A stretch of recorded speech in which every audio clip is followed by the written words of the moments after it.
Hey guys, welcome back.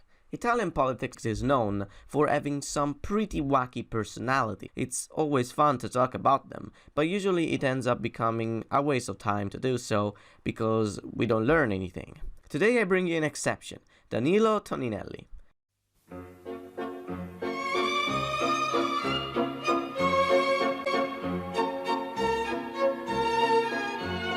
Toninelli doesn't have a very interesting political career before 2018. He joined the Five Star Movement, probably the blandest party in Italy, ran for office a bunch of times in his city and regional council until he eventually was elected in the parliament in 2013. In 2018, when Five Star won the parliamentary election, he was chosen by Prime Minister Giuseppe Conte to become the Minister of Infrastructure. It's important to note that he was not exactly chosen for his merits. He was actually a last-minute choice after their intended candidate dropped last minute. Toninelli had a good image at first. He was attractive, polite, charismatic to an extent, and was a new guy with no sketchy past. That's always a plus. However, after a few months it became clear he actually had no idea what the hell he was doing and collected a bunch of gaffes.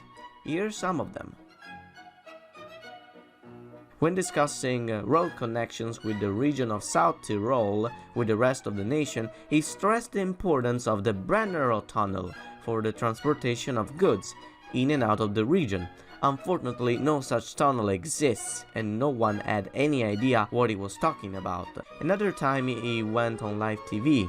He talked about how the ministry is encouraging the use of electric cars, just to later admit that he actually bought an SUV the other day. He's also famous for clumsily posting fake news on his Twitter, deleting them sometime later and never addressing them again. You know, minister things. So far it sounds like a fool, but don't take just my word for it. Let's hear what our guest has to say. Connor from History House Production. Hey Ipernick, I'm really happy to be here. As an American, I know very little about Italian politics, but I do know that your country has way too many kinds of pasta. You may have a point there, my friend, but what do you think about this politician in particular? I actually do know some things that you forgot to mention in your biography. Before running for any kind of office, Toninelli actually got a law degree and worked as an officer for the Carabiners. Carabiners are basically a more militarized version of the standard police, if any of you are wondering at home.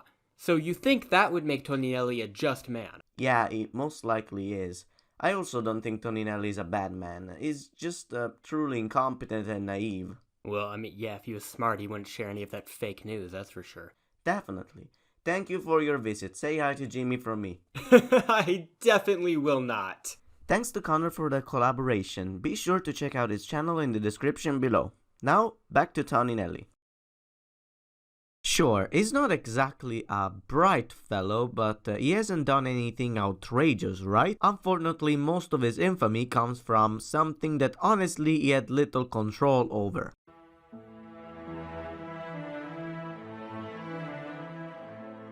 In August 2018, a major bridge fell apart in Genova, killing 43 people and causing massive damage to the city itself. We couldn't have chosen a worse time to have someone like him as minister. The thing is, it's actually not up to the state to do background checks on structures, but up to private companies, one in particular called Highways of Italy. In an effort to speed the construction of highways many years ago, the Italian government worked with private companies in exchange for some rights over the roads. Since it was technically their private property, it was up to non-state entities to manage the infrastructure in case of damage. However, background checks were often overlooked. In the case of Morandi Bridge, no proper check was done for over 50 years. Therefore, it decayed and eventually crumbled. As the ministry worked on draining highways of Italy of every cent and inch of dignity it had left, the media kept on taking shots on Toninelli, which they portrayed as the fool to blame for the whole deal,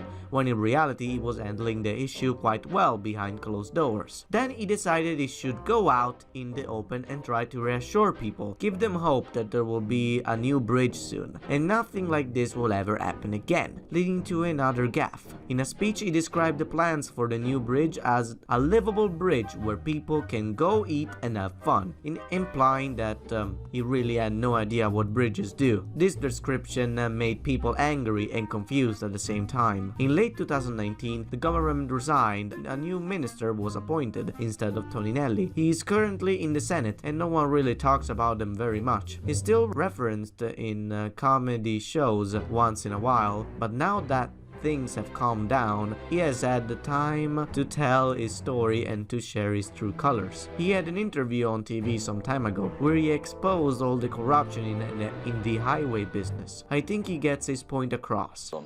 Prima che venissero desecretati questi atti non si sapevano i margini di guadagno come guadagnavano questi colossi industriali, che ricordiamo a chi sta a casa. Sono dei privati che gestiscono beni di Stato e che se tu privato hai in concessione un'autostrada, un porto, un aeroporto, lo devi ben gestire nell'interesse della collettività alla stregua dello Stato stesso. Hopefully he will fix his reputation sometime in the future. He's still young after all, and he has all the time to mature and to get better. It's going to take a while though for people to forget his gaffes, and it's also easy to make fun of him, so Toninelli jokes will probably never go away. In conclusion, sure, Toninelli was not very bright, but I think if he had been minister in another time of history, he would have been remembered as an adequate fellow, probably in a time without social media. He would have had a way better start, in my opinion, if he didn't align with 5-star, but again, that is just my opinion.